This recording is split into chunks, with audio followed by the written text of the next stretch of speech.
Muchas gracias, gracias a Dios. Algo que me acabo de acordar de esta actividad es que va a haber choripán, ¿sí? La iglesia, el servicio de refrigerio de la iglesia que está a cargo de Sebastián. Bueno, hay choripán, cada uno tiene que llevar la bebida.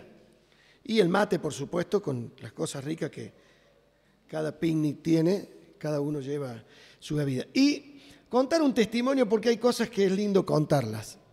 Cuando preguntamos a este lugar que siempre vamos, hacemos nuestros bautismos, nuestras actividades en Ligüen, los hermanos de la Horra, un matrimonio propietarios de allí, preguntamos cuánto era el costo, tiene un costo el pasar el día.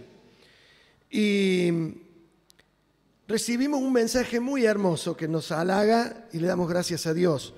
Gracias a Dios por la iglesia, porque podemos tener un testimonio, como decía el pastor Ricardo recién, muy lindo para con los demás. Y gracias por hermanos que lo valoran y son tan agradecidos.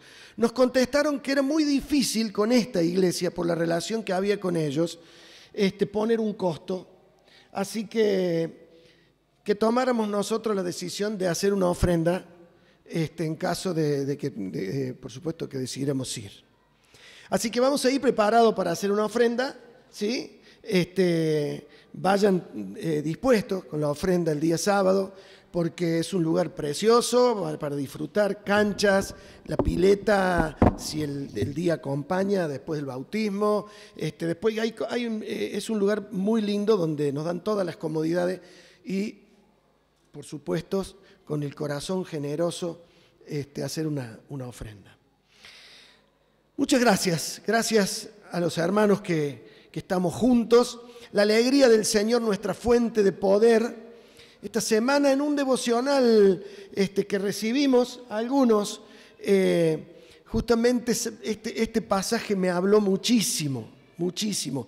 Pero porque el Señor viene hablando, venimos hablando de disciplinas espirituales, del trabajo, del esfuerzo, que no es un esfuerzo, sino que es un estilo de vida que la persona que ha decidido acercarse a Dios debe hacer. Es un estilo de vida. En el último devocional, creo que fue el de ayer, este hermano dice, Dios no necesita que nadie trabaje para Él. A veces cuando decimos servimos a Dios, trabajamos para Dios, hacemos las cosas para Dios, el concepto que tenemos es que Dios necesita obreros. Y qué hermoso este cambio de concepto, ¿no? Dios no necesita que nadie trabaje para Él, porque el que trabaja, no recibe un regalo, sino que recibe una paga, ¿sí? Y cuando yo sirvo a Dios, no sirvo por una paga, sino que sirvo por gracia. Porque no puedo lograr lo que Él me da, por más que yo haga lo que haga. Entonces, ¿dónde está el interés de que nosotros trabajemos para Dios? El interés, el pago que Dios quiere es que le demos gloria, porque realmente Él es tan bondadoso que todo lo que nos da, nada merecemos. Y esa glorificación, esa palabra de agradecimiento, ese reconocimiento de decirle, Señor, yo no podría pagarte ni hacer, por más que yo hiciese todo lo que quiero hacer y puedo hacer, jamás podría cubrir la necesidad que tengo. Y vos me la das por pura gracia, por amor, por generosidad, por misericordia. Esa adoración, ese reconocimiento es la única paga que Dios quiere. Entonces, debemos entender, ¿y por qué marco este verbo entender? Los cristianos hemos sido acusados, tildados, con el nombre de suicidas intelectuales.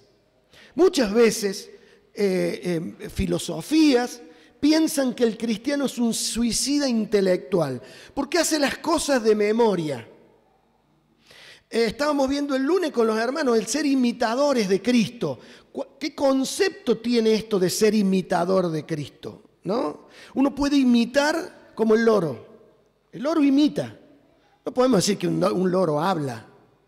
Un loro copia, imita.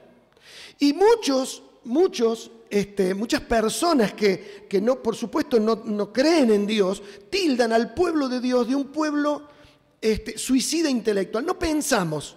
A nosotros se nos dice lo que tenemos que hacer y lo hacemos. Créanme que en muchas oportunidades tienen razón. Porque muchas veces, como cristianos, lo hemos hecho, lo hacemos y podemos llegar a hacerlo. Y eso pero no por eso lo estamos viendo como algo bueno, sino que lo marcamos como un grave error. No hay mensaje más entendible que la palabra de Dios. Y debemos entender la palabra de Dios, porque cuando entendemos la palabra de Dios, vamos a ver las cosas que ocurren, ¿sí? Entonces, hacer las cosas de memoria, imitando sin saber por qué, de una manera hueca y repetitiva, es lo que nosotros llamamos religiosidad. Y de religioso estamos llenos en todas las iglesias, con la marca que quieras, el cartel que le pongas, de religiosos estamos llenos. Pero la persona que se acerca a Dios por decisión propia debe saber que se acerca a algo serio. Se acerca y toma una decisión acerca de su vida, de la condición de su vida y de todo lo que su vida, todo lo que tiene que ver con su vida, no solamente con una marca religiosa. Nehemías, el libro de Nehemías, Biblia en mano, nos han pedido que trabajemos con la Escritura, el libro de Nehemías, capítulo 8. Es un relato muy hermoso, muy hermoso. Estamos hablando de historia verídica. ¿Vieron cuando uno ve una película y ve al final basada en la vida real? La cosa toma otro tono, ¿no? Aunque el director después le mete algunos adornos, pero la cosa toma otro tono, porque dice, no, estoy viendo algo de la vida real. Bueno, aquí no hay ningún adorno. Esto es vida real. Esto ocurrió. Está escrito en las memorias, en la palabra de Dios. Y si alguno conoce o escuchó hablar de Satanás el diablo, de su habilidad, de su capacidad para mentir y engañar, si él hubiese podido tergiversar, adulterar o borrar, esto lo hubiese hecho, créanme. No lo hizo porque no pudo, y no puede, y no podrá. Pero dice el libro de Nehemías, Historia del pueblo de Dios, capítulo 8. Todos, palabra en mano. Cuando llegó el mes séptimo, ya los israelitas estaban instalados en sus localidades. Entonces, todo el pueblo en masa se reunió en la plaza que está frente a la puerta del agua y le dijeron al maestro Esdras que trajera el libro de la ley de Moisés que el Señor había dado a Israel. El día primero del mes séptimo, el sacerdote Esdras trajo el libro de la ley ante la reunión compuesta de hombres, mujeres y todos los que tenían uso de razón. Y desde la mañana hasta el mediodía lo leyó en presencia de todos ellos, delante de la plaza que está frente a la puerta del agua. Va clarito, ¿cierto? Todo el pueblo estaba atento a la lectura del libro de la ley. El maestro Esdras estaba de pie sobre una tribuna de madera construida para ese fin. También de pie a su derecha estaban Matatías, Sema, Anías, Urías, Hilquías y Maseías. A su izquierda estaban Pedaías, Misael, Malquías, Azún, Asbadana, Zacarías y Mesulam. Entonces Esdras abrió el libro a la vista de todo el pueblo, ya que se le podía ver por encima de todos, y al abrirlo, todo el mundo se puso de pie. Entonces Esdras alabó al Señor, el Dios Todopoderoso, y todo el pueblo con los brazos en alto respondió: amén, amén. Luego se inclinaron hasta tocar el suelo con la frente y adoraron al Señor. Los levitas Josué, Baní, Serebías, Jamín, Acub, Sabtai, Odías, Maaseías, Kelitá, Azarías, Josabat, Aná y Pelaías explicaban la ley al pueblo mientras la gente permanecía en su sitio. Ellos leían en voz alta el libro de la ley de Dios y lo traducían para que se entendiera claramente la lectura. ¿Va clarito hasta ahí, cierto? Y como todo el pueblo lloraba al oír los términos de la ley, tanto el gobernador Nehemías como el maestro y sacerdote Esdras y los levitas que explicaban la ley al pueblo dijeron a todos que no se pusieran tristes ni lloraran, porque aquel día estaba dedicado al Señor su Dios. Además, les dijo Esdras: vayan y coman de lo mejor, beban vino dulce e inviten a quienes no tengan nada preparado, porque hoy es un día dedicado a nuestro Señor. No estén tristes, porque la alegría del Señor es nuestro refugio. También los levitas calmaban a la gente, diciéndoles que se callaran y no lloraran, porque era un día dedicado al Señor.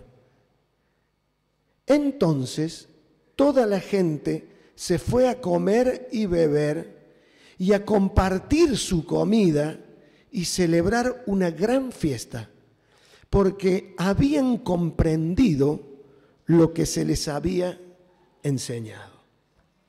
Que Dios bendiga su palabra en esta mañana, palabra tan hermosa, donde a título de introducción venimos hablando del gozo, venimos hablando de la enseñanza, venimos hablando, el domingo pasado el Señor nos habló tan claramente acerca del servicio ministerial en la misión, desde la biocupación, desde el llevar la palabra por medio de nuestro trabajo. Y todo es un solo mensaje. De pronto el Señor nos habla acerca de entender lo que se nos enseña.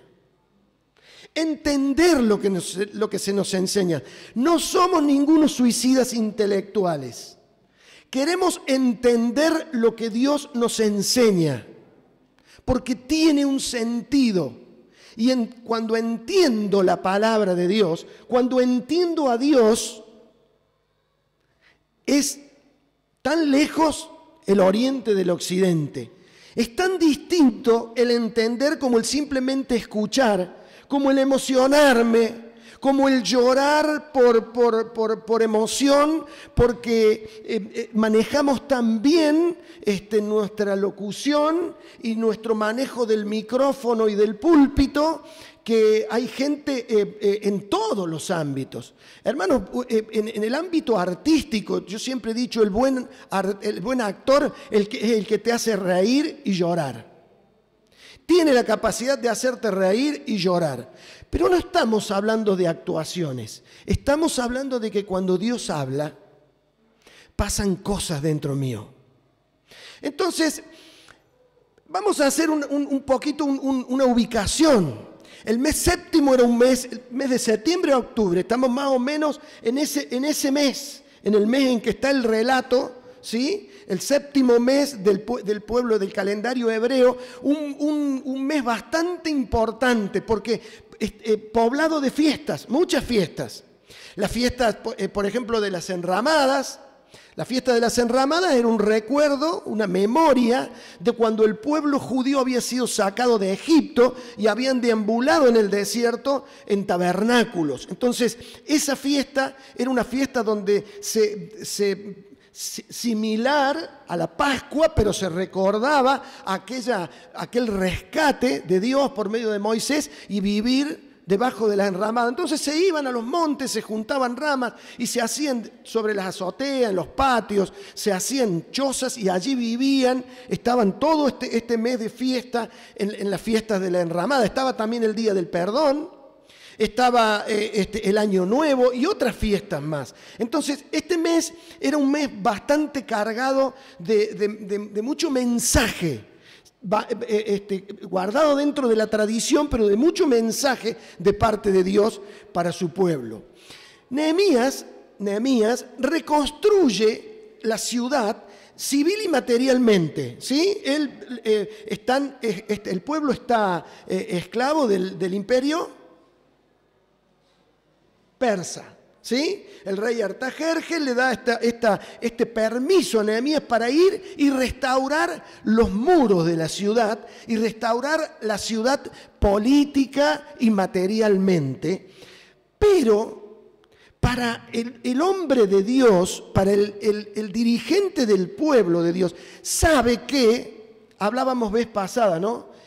Este hermoso edificio que diseñaron algunos hermanos con la dirección del hermano que estaba hablando aquí, pierde toda su importancia si realmente el estado de salud espiritual de la iglesia decae. Y este gobernador Nehemías sabía perfectamente que el estado espiritual del pueblo era lo básico y era lo único que podía llevar a un pueblo adelante. Y eso fue, es y será. Ponemos nuestra confianza en los planes políticos, económicos, ponemos nuestra confianza en los planes sociales, ponemos nuestra confianza en cualquier tipo de plan, pero perdemos de vista que lo único que soluciona el problema de los pueblos es sanar el estado espiritual de los pueblos. ¿Y por qué? Y es muy simple, hermano, porque si mi problema, la única solución que tiene es sanar mi estado espiritual, y el tuyo, y el tuyo, y el tuyo, y el tuyo, y el tuyo, y el tuyo, juntos hacemos un pueblo. Entonces, cuando ponemos nuestra mirada en la solución de los problemas personales, matrimoniales, familiares, de iglesia, de barrios, de provincias, de naciones, y mundialmente, el problema sigue siendo el mismo. Si podemos llegar a cambiar el corazón del hombre, es lo único que va a aportar a la sociedad que nosotros enfrentamos. Y Nehemías lo sabía perfectamente, y por eso es que esta reforma incluía la reforma religiosa como programa de restaurar la espiritualidad del pueblo. Y es allí donde Esdras, esta escriba, toma la lectura pública de la ley, y en este capítulo es el punto central, ¿sí? Él toma la lectura pública de la ley y ocupa este capítulo porque es impresionante el efecto que la lectura pública de la ley tiene. ¿Por qué?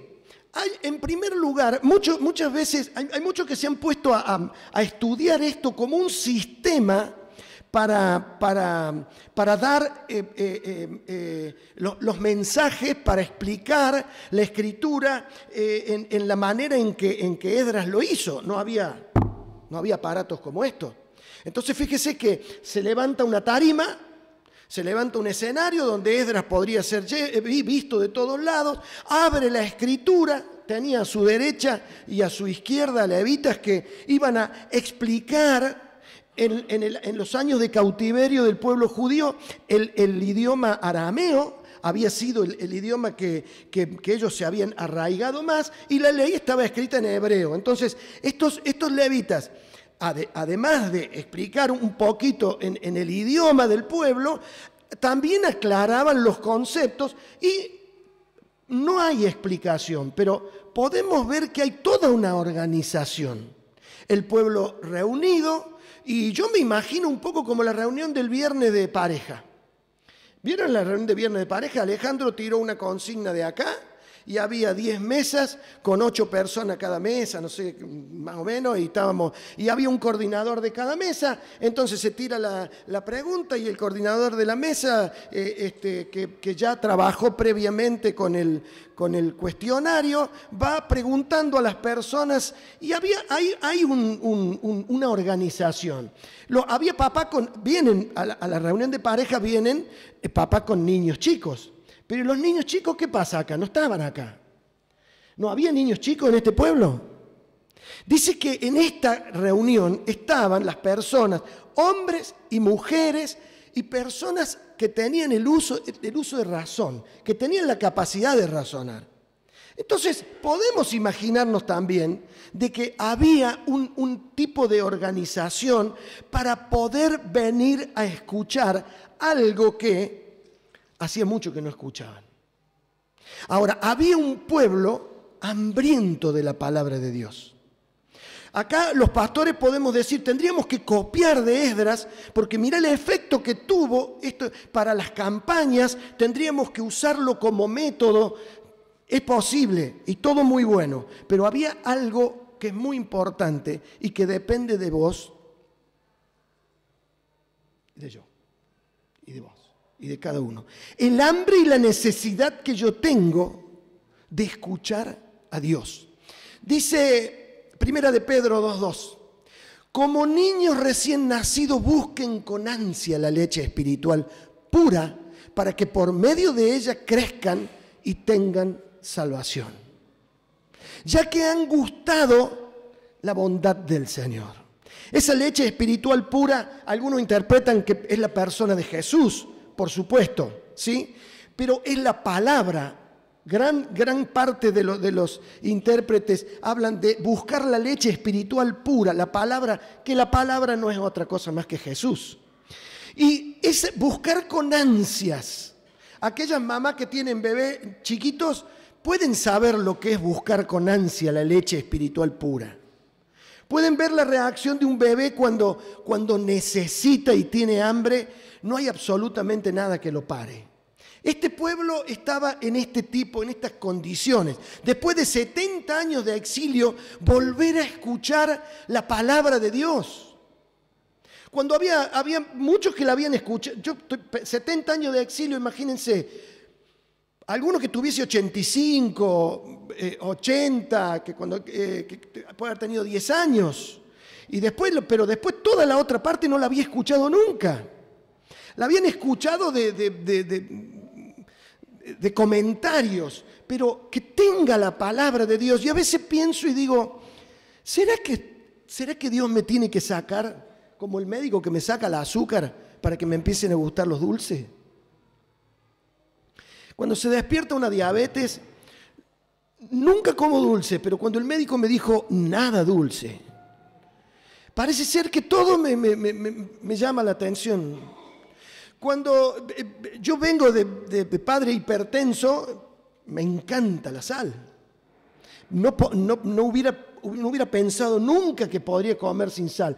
Basta que el médico me dijo sin sal, es como para que hasta el dulce de leche me gusta con sal. ¿Qué sé yo? Es una cosa. Pero ¿será que con la persona de Dios nos pasa lo mismo? ¿Será que tendremos que ser exilados, tendremos que estar privados de escuchar a Dios para que se nos despierte esa necesidad de estar con Dios? Hermanos, en el devocional de ayer, yo les ruego que los que no lo tengan, que se lo pidan al pastor Ricardo que lo envíe, y los que tengan, escúchenlo, porque realmente este hermano John Piper hay algunos que están aburridos. No es pecado. No es pecado ni para el hermano, ni porque es capaz que el que ayer estuvo aburrido lo escucho el año que viene y el año que viene digo, esto no lo escuché nunca. Porque justamente la palabra de Dios hace ese efecto, ¿no?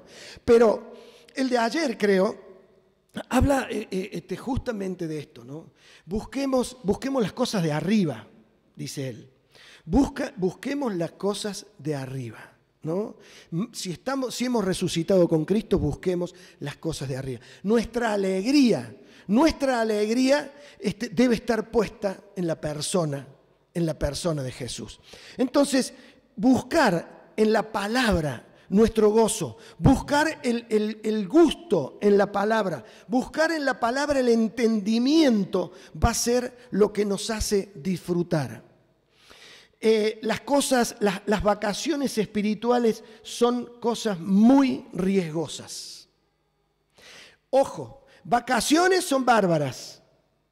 A todos nos gustan las vacaciones y benditas sean las vacaciones y ojalá todo el mundo pudiese tomar las mejores vacaciones. Pero las vacaciones espirituales, de dejar de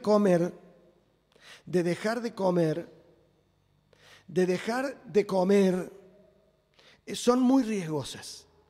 Porque nos debilita al punto que nos hace vulnerables al pecado, nos hace vulnerables a los problemas, a las pequeñas cosas que tenemos, se nos hacen grandes monstruos, enemigos monstruosos. Entonces, busquemos la palabra y entenderla. Todo el pueblo en masa, hombres, mujeres, todos los con uso de razón en la plaza, prestos, expectantes, atentos a escuchar la lectura de la palabra. Hermanos, ¿qué les leyó Esdras? ¿Qué les leyó? La ley. ¿Qué sería la ley? Fuerte. El Pentateuco. ¿Qué quiere decir Pentateuco? 5 libros. Los primeros 5 libros de la Biblia. Los que generalmente, si yo pregunto, ¿quiénes opinan que los 5 primeros libros son los más aburridos? Me van a levantar la mano varios. Esos son los que leyó Esdras, ¿sí? La ley que Dios le había dado a su pueblo. La leía, hermano, y los levitas la explicaban. ¿Cuánto tiempo duró ese sermón? Desde la mañana hasta el mediodía, ¿cierto? ¿Y andaba el sistema de sonido?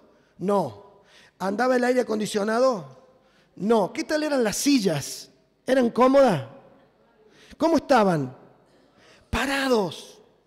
Cuando Esdras abrió la ley y alabó a Dios, dice que el pueblo levantó las manos gritando amén y amén y cayeron postrados con el rostro en tierra.